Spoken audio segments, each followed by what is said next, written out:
Halo teman-teman semua, kembali lagi di channel YouTube Mikrotik Indonesia. Pernah nggak sih teman-teman mengalami atau menemui yang namanya looping pada jaringan? Nah, kali ini kita akan coba membahas apa itu looping pada jaringan, bagaimana cara penanggulangannya, dan juga mekanisme penanggulangannya seperti apa.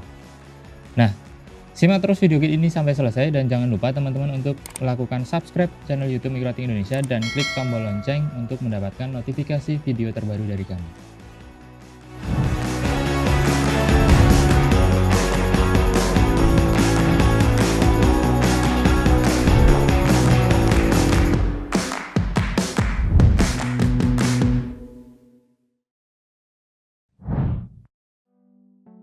Looping pada jaringan ini biasanya sering terjadi entah disengaja atau tidak disengaja. Nah, alasannya kenapa? Karena biasanya ada kesalahan instalasi pada jaringan fisik, ya, terutama pada switch unmanaged atau bisa juga terjadi pada switch manageable. Salah satu contohnya, biasanya kalau terdapat satu switch, ya, biasanya looping akan terjadi kalau teman-teman mencolokkan satu kabel.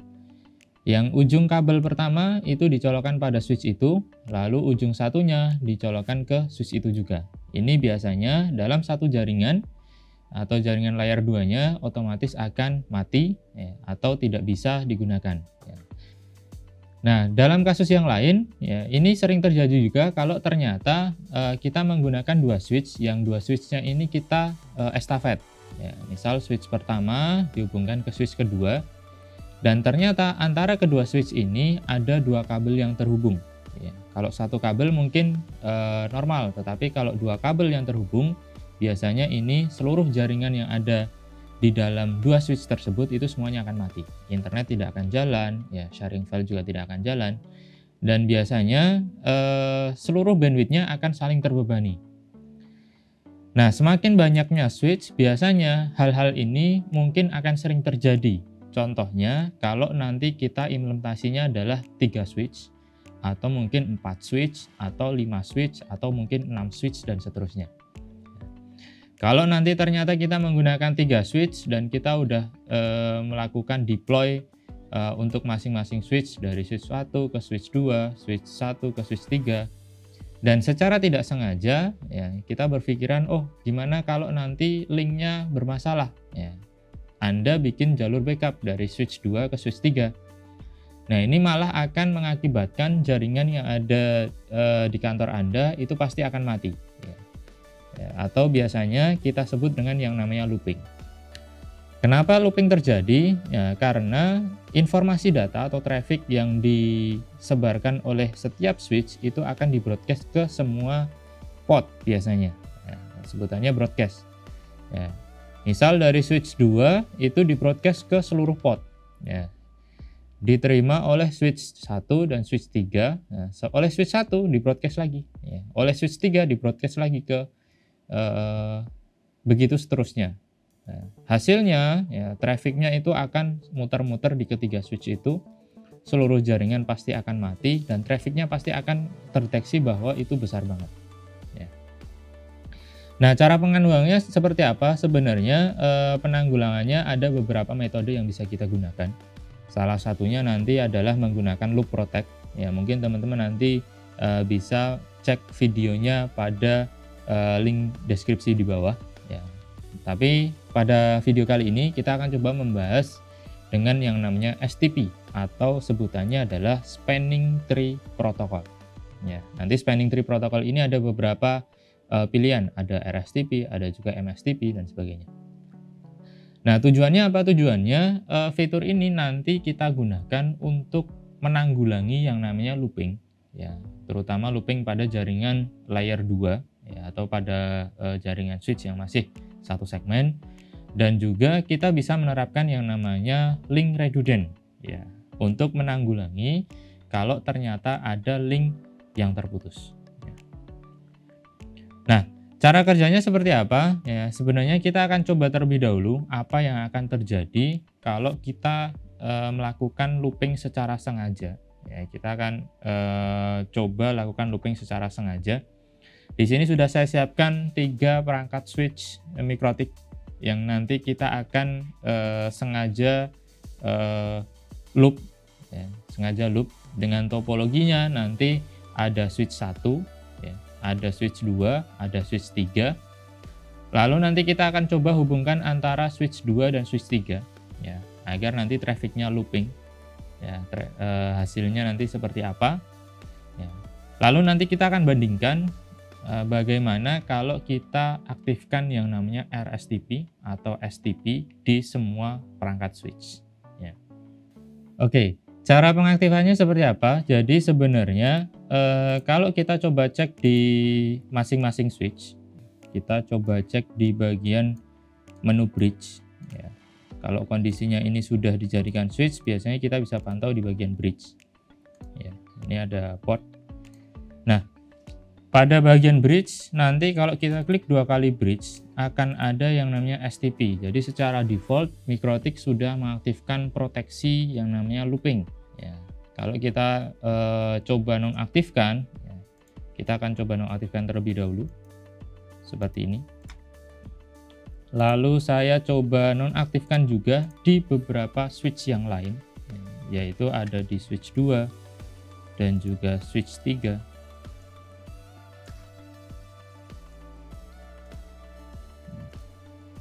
Saya coba nonaktifkan juga proteksinya. Dan yang terakhir di switch 3.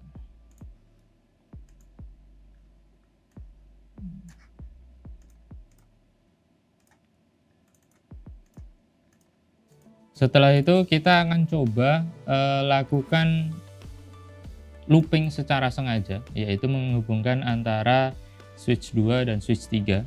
Saya sudah siapkan kabel yang nanti akan saya hubungkan dari switch 2 ke switch 3. Ya, kita akan coba lihat efeknya seperti apa.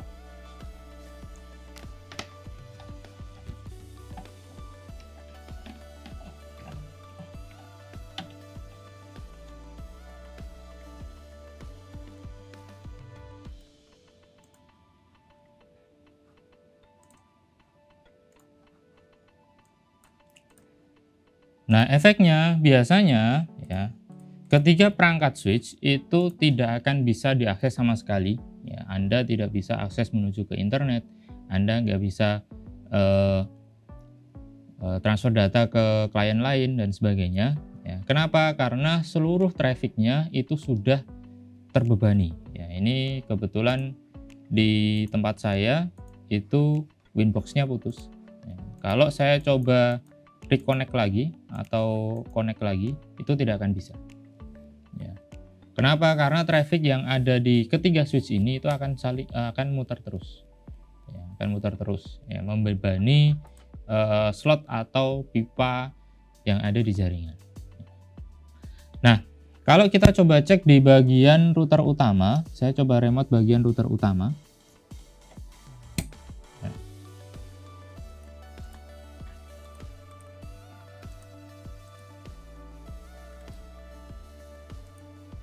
Kalau saya coba remote di router utama, nanti akan terlihat di bagian sisi interface, ya.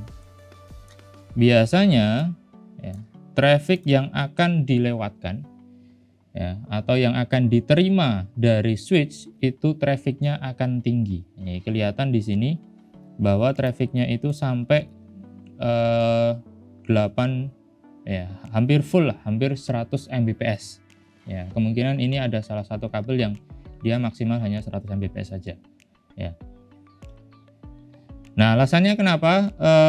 Ini ternyata karena switch itu melakukan broadcast ke seluruh port, ya, melakukan broadcast seluruh port, ya, baik dari switch 1 ke switch 2, switch 1 ke switch 3, terus balik lagi switch 3 ke switch 1 dan seterusnya. Ya, sebenarnya itu akan berhenti di router. Jadi karena dari router itu tidak akan broadcast ke segmen yang lainnya, dan ini hanya akan mengganggu di satu segmen yang sama saja. Jadi klien-klien yang terganggu itu hanya klien-klien yang berada di bawah 3 switch ini saja. Sedangkan segmen lain, ya, misalkan di router ada segmen lain, itu tidak akan terganggu sama sekali, ya. Jadi ini kelihatannya seperti ini, ya. Sedangkan nanti di switch-nya itu tidak bisa di remote sama sekali. Saya coba remote dari router, itu juga tidak bisa. Saya coba telnet misalkan. Ya. Biasanya pasti akan overload atau tidak bisa diakses. Berbeda kalau nanti problemnya atau loopingnya itu kita lepaskan. Ya. Misal itu tadi yang ini kita lepas, ya. Otomatis nanti saya bisa remote lagi. Oke, salah password ternyata. Nah, ini kondisinya kalau ternyata ada looping di jaringan dan kita tidak mengaktifkan yang namanya STP atau Spanning Tree Protocol. Nah, sekarang kita coba aktifkan. Ya, saya akan coba aktifkan Spanning Tree Protocol ini di ketiga switch. Lalu kita akan coba looping lagi. Ya, saya akan coba remote ke switch-nya lagi.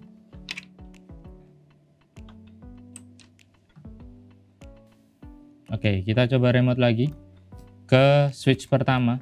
Ya, kita aktifkan yang namanya bridge RSTP atau STP. Ya, sebenarnya perbedaan antara STP dan STP ini tidak begitu jauh. Ya. Kalau STP pengecekannya lebih lama dibandingkan RSTP atau Rapid Spanning Tree Protocol. Kita coba aktifkan juga di switch yang kedua.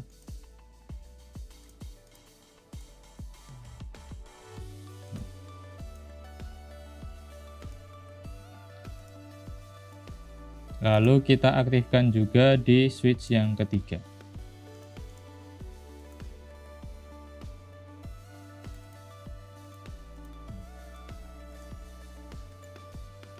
Oke, seperti ini. Nah, hasilnya seperti apa? Kalau kita coba looping lagi, ya, kita aktifkan loopingnya lagi bisa di semua pot. Nah, biasanya akan ada yang namanya proteksi nih dari Mikrotik. Ya, dia akan melakukan pengecekan apakah ada yang namanya looping di jaringan atau tidak. Nah, kalau nanti dicek di dalam log, maka akan ada informasi biasanya. Ya. Kita coba cek di bagian log, ini biasanya akan ada informasi. Ya. Ini informasi sebelumnya ya. Informasi sebelumnya karena ada looping. Ya. Kalau di perangkat, ya, biasanya akan ada informasi seperti ini. Ya. Bahwa di jaringan bridge, ya, terdeteksi ada yang namanya looping. Nah, ada di interface berapa, lalu di stop oleh perangkat routernya atau perangkat switchnya. Nah, perbedaan utamanya adalah saat kita tidak menggunakan RSTP, ya, biasanya saat ada yang namanya looping, seluruh jaringan otomatis akan mati. Ya, tetapi kalau kita mengaktifkan yang namanya RSTP, ya, otomatis akan ada prevention nih oleh router. Ya. Dia akan deteksi bahwa trafficnya ini sudah melewati yang namanya root bridge berapa kali, maka salah satu linknya biasanya akan dianggap putus atau dianggap sebagai backup. Nah, cara pemilihannya seperti apa? Biasanya dalam satu jaringan ini hanya akan ada yang namanya satu root bridge. Satu root bridge ini bisa kita sebut sebagai ketua atau sebut sebagai switch utama istilahnya. Ya. Cara pengecekannya seperti apa? Root bridge ini nanti bisa kita cek di bagian bridge, lalu masuk ke bagian status. Ya. Dari ketiga switch ini, nanti pasti hanya akan ada satu root bridge. Di switch 2 tidak ada, di switch 3 tidak ada, berarti kemungkinan itu ada di switch 1. Ya.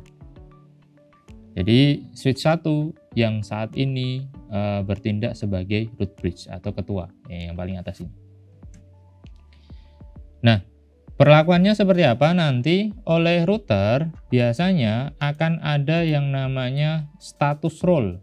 Ya, kalau kita coba cek di bagian port, nanti akan ada port ini, akan ada role-nya. Nah, ini informasinya biasanya berbeda. Ada yang tulisannya designated port, ada juga yang nanti beberapa perangkat yang dia itu yang namanya adalah alternate port atau root port. Nah, di sini kebetulan alternate portnya di Ether 22. Kalau saya coba cek di switch 3, nanti saya coba cek ada yang namanya designated port sama root port. Ya. Nah, kegunaan dari role ini apa? Role ini nanti untuk menentukan mana yang dijadikan sebagai link utama, ya. Mana juga yang dijadikan sebagai backup. Jadi kalau kita lihat dari topologi tadi, ya, dari lihat topologi, port yang menuju ke root bridge, ya, atau ke switch 1 itu nanti biasanya tandanya adalah root port. Jadi di switch 2 dan juga switch 3 itu nanti tulisannya pasti adalah root port. Sedangkan kabel baru yang kita pasangkan, ya, atau kita sengaja pasangkan agar looping tadi, itu biasanya tandanya adalah alternate dan juga designated. Ini yang akan dijadikan backup kalau ternyata kabel yang mengarah ke root bridge itu mati atau putus. Jadi tidak ada yang namanya looping, ya, pada jaringan RSTP biasanya. Sedangkan yang dari root bridge mengarah ke switch 2, switch 3, nah ini nanti biasanya tandanya adalah designated port. Ya, jadi trafficnya pasti akan diteruskan ke designated. Ya, jadi sudah ada ketuanya, maka nanti trafficnya akan diarahkan ke ketua semuanya dulu. Ya. Kalau ternyata nanti trafficnya itu sudah melewati ketua beberapa kali, nah ini sudah dianggap yang namanya looping. Nah, pemilihan root bridge ini, ya, sebenarnya secara default nanti akan ada seleksinya oleh MikroTik.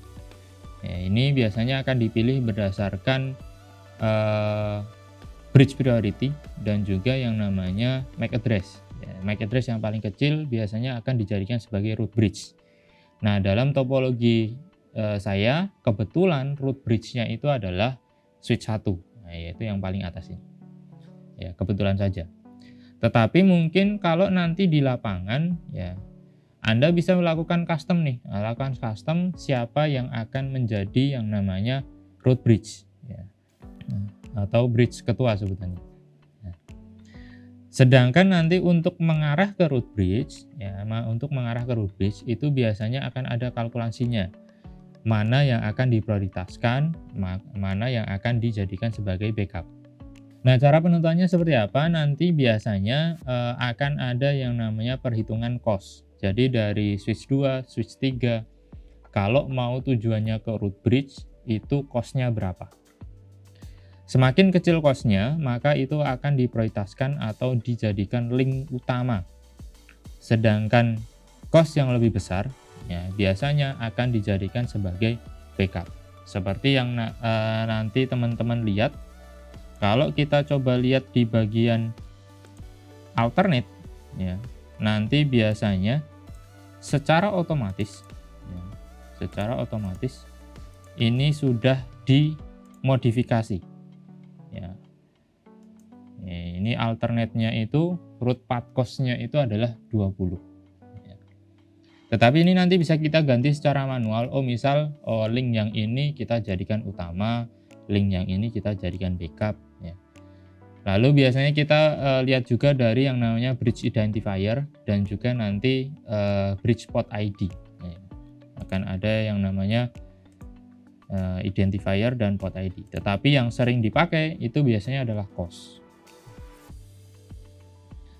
Nah, mungkin ini bisa menjadi solusi bagi teman-teman, ya, yang sering melakukan instalasi banyak switch pada jaringan, ya, dan masih dalam satu segmen.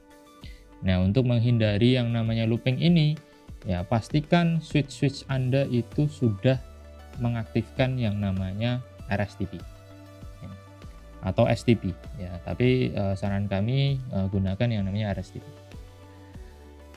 Nah, jika teman-teman menggunakan produk lain selain Mikrotik, pastikan juga perangkatnya itu support dengan RSTP juga ya. Biasanya di spesifikasi teknisnya juga ada yang namanya STP ya, mungkin konfigurasinya agak berbeda. Tapi kalau di Mikrotik itu berada pada menu bridge.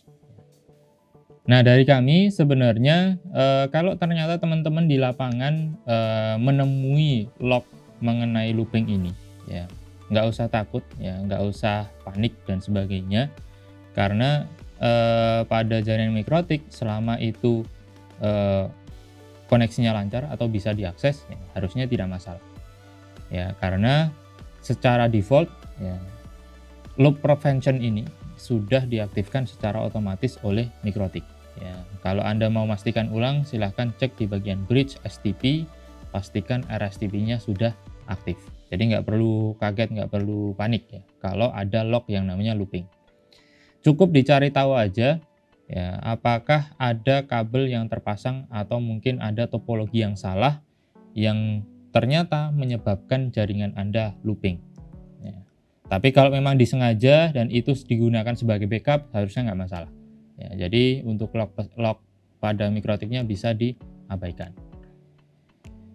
Nah, bagi teman-teman yang ingin belajar lebih detail mengenai Mikrotik, sebenarnya kami sudah membuka kelas training ya. Bagi teman-teman yang masih pemula bisa mengikuti kelas MTCNA atau Mikrotik Basic sebutannya. Nanti untuk kelas lanjutan itu bisa diikuti bagi teman-teman yang sudah lulus kelas Basic atau kelas MTCNA. Untuk lihat detail biaya, jadwal dan sebagainya bisa langsung cek di www.citraib.com/training. Ya, nanti ada beberapa pilihan lokasi, waktu, ya, dan materi yang akan diajarkan. Nah, bagi teman-teman yang ingin belajar juga bisa melakukan pembelian Mikrotik di website citraib.com atau bisa juga ke marketplace. Ya, kami ada beberapa toko di beberapa marketplace, ada di Lazada, Blibli, Tokopedia. Nanti cari aja yang namanya toko Citraweb. Nah, jangan lupa teman-teman untuk subscribe channel YouTube Mikrotik Indonesia dan klik tombol lonceng untuk dapat notifikasi video terbaru dari Mikrotik. Ya, jangan lupa juga untuk like dan share video ini ya, agar teman-teman lain tahu apa itu looping dan bagaimana cara pencegahannya. Nah, dan itu terjadi saat kapan ya. Bagi teman-teman yang masih ada pertanyaan mengenai materi kali ini atau mungkin materi mengenai Mikrotik, langsung aja tanyakan di kolom komentar di bawah. Ya, terima kasih sudah menyimak video ini sampai selesai dan sampai ketemu lagi di video Mikrotik selanjutnya. Bye-bye. Yang ujungnya ini dari switch itu, ya, yang ujungnya, cek kali ini. Ya, nyebutnya ya, kabelnya, oke, langsung aja. Bentar. Gak bisa remote. Bagi teman-teman yang ingin tanya kalian dan apalagi nih, aku pada topologinya yang bermasalah. Nah, balik. Karena teman-teman ada